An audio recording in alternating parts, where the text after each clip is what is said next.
I think we're okay.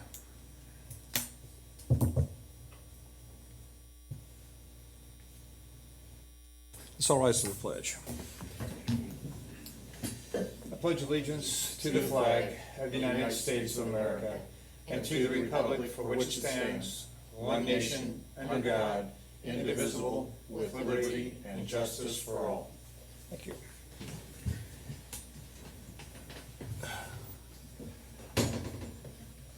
Morning, Ron. We just said the pledge, so you're right on time. We might have been a minute early. I'll say it in my heart. All right. First thing we have on the agenda this morning for everybody is the approval of the minutes from last week. And Chair, I'll entertain a motion to approve the minutes. So moved. Second. Been moved and second. Any questions or change in the minutes? Hearing none, all those in favor say aye. Aye. Aye. Opposed, same sign. Thank you. So new business, engineering. Good morning, Jeremy Grenard, City Engineer. We have 4 items of business. Dave is going to be doing the second one, so I'll do 1, 3, and 4, and then we'll skip back to 2 if you're okay with that. I'm okay with that. All right, our first item of business is change order number 1, which is also the final change order for the Greenbrier Subdivision Concrete Repair Project. The change order was due to a change in scope. We asked the contractor to add 2 curb ramp replacements that were not originally in their scope.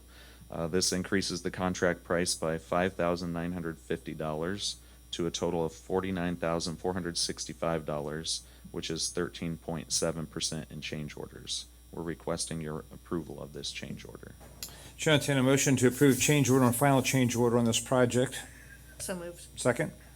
Second. Moved in second. Any questions for Jeremy on this? Hearing none, all those in favor say aye. Aye. Opposed, same sign. Thank you. Okay, our third item is amendment number 2 to our street scan contract for automated pavement ratings. As you know, we entered into a contract with Street Scan to provide automated pavement rating system in April of 2019. They scanned the streets, and we've been using that new system since about July of 2019. Their original contract was set up to provide a single street scan and then 3 years of their online software usage. It also established an annual payment plan, so we're paying back in annual payments. The initial scan was so successful and helpful in our annual planning that we've opted to amend their contract and add a second scan next year and also lengthen the use of the online software by an additional year. The amendment changes the contract amount from $131,285 to $217,026 and changes the annual payment from $43,762 to $57,754.67. We're requesting your approval of this amendment. Okay, let's go ahead and get this on the table. Chair, entertain a motion to approve amendment number 2 with the street scan incorporated. Move approval. Second. So, Jeremy, remind me, we had the original contract, then we had amendment number 1. What was that for? It was $11,000 3-year increase. That was for when they went out and did the scans. There's kind of an assumption that we're only going to have to do a double pass on a certain amount of streets. They found out that they had to do a double pass on a few more streets than we So there's had more mileage they anticipated. put Yes, into. more mileage. Yep. Okay. We do the work. We use their software on our vehicles. They don't come and do this anymore. They come and they scan, and then they upload that information into an online portal, and then we use that portal to make our annual paving list. So they're gonna continue to come and do the scanning? This would add another scan next year, so it's in Indiana, we need to rate our pavement every 2 years. And so we already did one last year, so then this would add the one for next year. Well, I get that. I thought I'd remembered that after a certain period of time, they, essentially you take it over, but that's not the case. I mean, you pay for their software, but they're still coming to actually do the driving and all of that. Yeah, that's the case. So that's still going on. Yes. Yeah. That's what I forgot. I know Purdue had some research ongoing, looking at automatically detecting potholes, and then that would be a system that would be mounted to city vehicles, Yeah. and we would be able to. That's maybe what And then we thought, you know, if it can do that, then maybe it can also do the pavement rating system. And so eventually we could get to a place where we were doing it ourselves, but we don't have that system yet. Okay, thanks. I know you like it, so. Yes. So we have a motion, a second on this amendment number 2. Anybody have any further questions or comments about that? Hearing none, all those in favor say aye. Aye. Opposed, same sign. Thank you.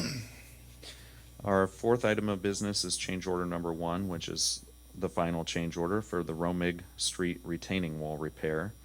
This change order was for the purchase of some capstones that were damaged.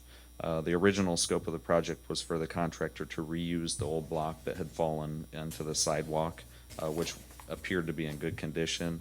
But as they were putting it back up, there were some damaged capstones and probably trying to pull the block apart to be able to put it back in place, they may have damaged a few. So they've finished the wall repair and only has some seating remaining, and the work looks excellent. The Good. change order increases the contract price by $196 to a total of $5,887.29, which is 3.4% in change orders. We're requesting your approval of the change order. Thank you, Jeremy. Chair, intend a motion to approve change order number 1, the final change order on Romig Street retaining wall So repair. moved. Second. Moved and seconded. Questions? Hearing none, all those in favor say aye. Aye. Opposed, same sign. Thank you. Thank you. Thanks, Jeremy.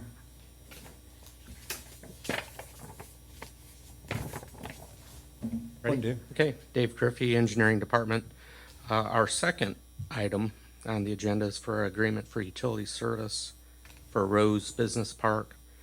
This is a new industrial subdivision located outside the city limits on the north side of Old County Road 350 South and west of County Road 500 East. The city of Lafayette will be providing water and sanitary sewer services to this location. Mains will be extended from the south side of Old 350 South as part of the subdivision construction. We request your approval. Okay. Chair, intend a motion to approve this agreement for Rose Business Park. So moved. Second. Moved and seconded. Curious, I don't know why I didn't think about this before, but when somebody develops, this is 30 acres basically, right? Somebody wants to develop this. Are they required, it's in the county, are they required to bring, you said, the utilities, the water and sewer to it? Or can they could they do something different if they wanted to? When they're available. When they're available? Yes, and they're available, so. And they're available here, so we just extend that and, okay. Yep. I didn't know if that was, is that a county zoning thing? Yeah, it's part of the subdivision ordinance. And But- it's actually part of our ordinance as well. Okay. I don't know why I thought of that, but I didn't know if they had a choice of doing this or not, so they don't. Okay. The only choice they have is to keep them private or not. They are required to provide the services. They could extend these as private utilities and maintain them themselves. Themselves, right. They still have the fees Okay. for the participation, but if they're available, they have to connect. Okay, good. Okay, thanks. Have a motion, a second to approve this agreement. Anybody have any further questions? Well, just one. This seems to be on the edge of a lot of developable land, but it's county. How do we deal with credits for oversizing water supply for future expansion? Well, we would address it. In this case, they don't have to extend past this development. They're coming in west of the north-south road, 500 East. So they're not oversizing because the facilities they are building aren't going to be extended themselves. They will be providing easements on the perimeter, though, as part of the subdivision process. So if mains do have to be extended down 500 East, there's an easement that would be able to be extended. But for this specific development, the utilities, the mains that they're extending into their development it stops in their development. So there's no need, the sizes that they have put in are the sizes that they need. What's likely to happen there once these 30 acres are developed? Well, Lot 6 does not appear likely to be developed because there's a lot of wetlands there. So lots 1 through 5, really, they've really only accounted for Lot 2 right now. They're, I would say, medium-sized industrial lots. They're not really large, but they will fill a need. Well, and the land potentially that they'll- is not identified in this, what's its potential in the future? I don't know. Yeah, But what you're saying, Dave, is that if other things are developed, whatever they may be, right. they're not gonna run through this property. No. That's what- As the master plan for this area has it wrapping around from the north down 500 east is the primary corridor for the utility extensions.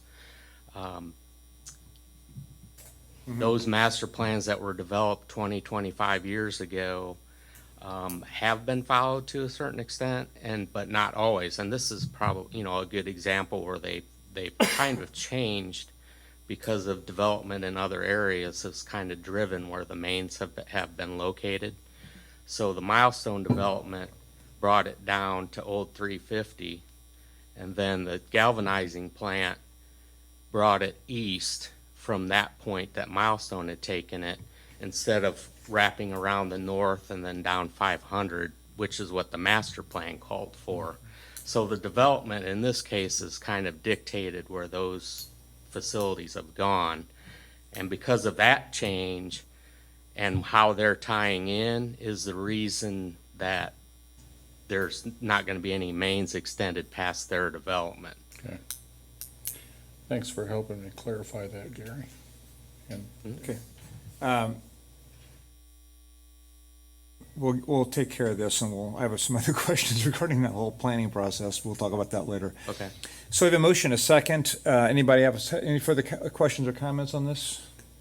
Hearing none, all those in favor say aye. Aye. Opposed, same sign. Thank you. Thank you. Thanks, Dave. Appreciate it. Claims.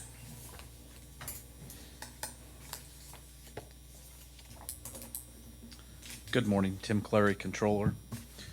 The Controller's Office has reviewed the claims in the amount of $610,158.84. We ask for your approval.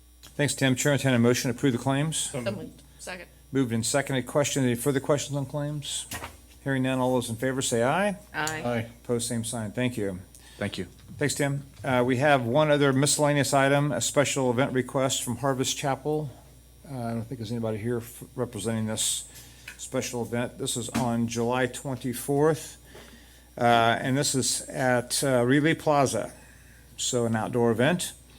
Chair, entertain a motion to approve this special event request. So moved. Second. Moved and seconded. Any questions or concerns about this? Hearing none, all those in favor say aye. Aye. Aye. Opposed, same sign. Thank you. Anybody have any announcements they'd like to make today? If not, meeting stands adjourned. Thank you. Question I have for you, Gary. Jeremy, before you get away, and Dave, could you come up, please?